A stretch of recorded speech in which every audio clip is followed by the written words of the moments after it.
Hello friends, Mahanadi அடுத்து வர எபிசோடில் என்ன நடக்கலாம் அப்படிங்கிறத பற்றி பார்க்கலாம். ஸ்டோரியை பொறுத்த வரைக்கும் இன்ட்ரெஸ்டிங்காக கொண்டு போனாலும் இன்றைக்கி நியூ இயர் அதுமா ஏதாவது சூப்பரான ஒரு மூமெண்ட் இருக்குன்னு சொல்லி பெரிய ஒரு எதிர்பார்ப்பு இருக்கப்போ நம்மளை கொஞ்சம் ஏமாத்தின மாதிரி தான் இருக்குது. இருந்தாலும் நம்மளை ராகினி இந்த மாதிரி மென்டல் குரூப்பை வச்சு வெறுப்பேத்திலேன்னு கொஞ்சம் சந்தோஷப்பட்டுக்கிட்டாலும் விஜய் காவேரி இன்றைக்கான எபிசோடில் பேசினது செம்ம ஃபன் கலாட்டா ரொமான்ஸாக இருந்துச்சு. நாளைக்கான எபிசோடில் குமரன் வந்து பெரிய செலிபிரிட்டியாக மாறிடுவார்.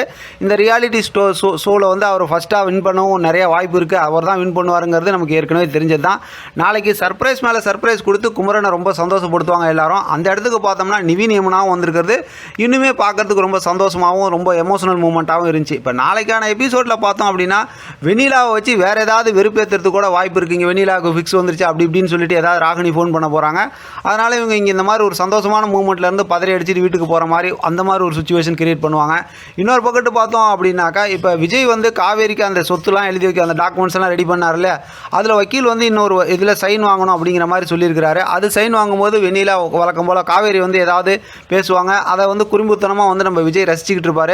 சீக்கிரமாகவே அந்த சர்ப்ரைஸை வந்து காவேரிக்கு சொன்னார்னா ரொம்பவுமே நல்லாயிருக்கும். ஏன்னா இப்போ வரைக்குமே காவேரி வந்து அந்த டாக்குமெண்ட்ஸ்லாம் வந்து டைவர்ஸ்க்குண்டான டாக்குமெண்ட்ஸ் அப்படிங்கிற மாதிரி தான் நினச்சிக்கிட்டு கொஞ்சம் கோவத்தில் தான் இருந்துகிட்டு இருக்கிறாங்க. ஆனால் எப்படி பார்த்தாலும் விஜய் காவேரியை பிரிச்சுட்டாங்க அப்படின்னா அந்த சீரியல் பார்க்குறதுக்கு ரொம்பவுமே போரிங் ஆகிடும். இதை தான் ஏற்கனவே நான் சொல்லியிருந்தேன்.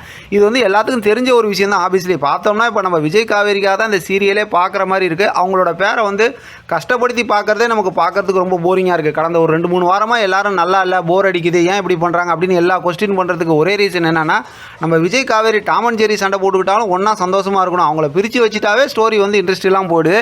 அதனால் அப்படிப்பட்ட ஒரு மூமெண்ட்டை இனிமேல் கொண்டு வர மாட்டாங்க அப்படிங்கிற மாதிரி தான் நான் நம்புகிறேன். அதனால் பார்த்தோம்னா ஏற்கனவே ஷூட்டிங் ஸ்பாட் ஏரியாவில் பிரவீன் சாரும் டேரக்டரும் அதுதான் சொல்லியிருந்தார். அடுத்த வாரத்தில் உங்களுக்கு நிறையா சர்ப்ரைஸ்லாம் காத்துக்கிட்டு இருக்கு, நீங்கள் சந்தோஷப்படுற மாதிரி தான் ஸ்டோரியை கொண்டு போவேன் அப்படிங்கிற மாதிரி சொன்னதுனால அவர் ஏற்கனவே சூப்பரான ஹிட்டான வந்து சீரியல்லாம் எடுத்திருக்கிறாரு. அதனால் வந்து அடுத்த வாரத்தில் இருக்கக்கூடிய அதாவது இந்த வாரத்திலையோ அடுத்த வாரத்திலையோ இருக்க ஸ்டோரியெல்லாம் ரொம்பவுமே நல்லாயிருக்கும் அப்படின்னு சொல்லி நம்ம எதிர்பார்க்கலாம். அது சம்மந்தமாக சூப்பராக இன்றைக்கி ஒரு ப்ரொமோ கொடுத்தாங்கன்னா பார்த்து கொஞ்சம் என்ஜாய் பண்ணலாம். நியூ இயர் எதுமாக ஒரு சர்ப்ரைஸாகவும் இருக்கும். ஆனால் ப்ரொமோ இப்போ வரைக்கும் வரல. ஒருவேளை ஈவினிங் வந்து அடுத்து வந்து வரத்துக்கு கூட வாய்ப்பு இருக்குது.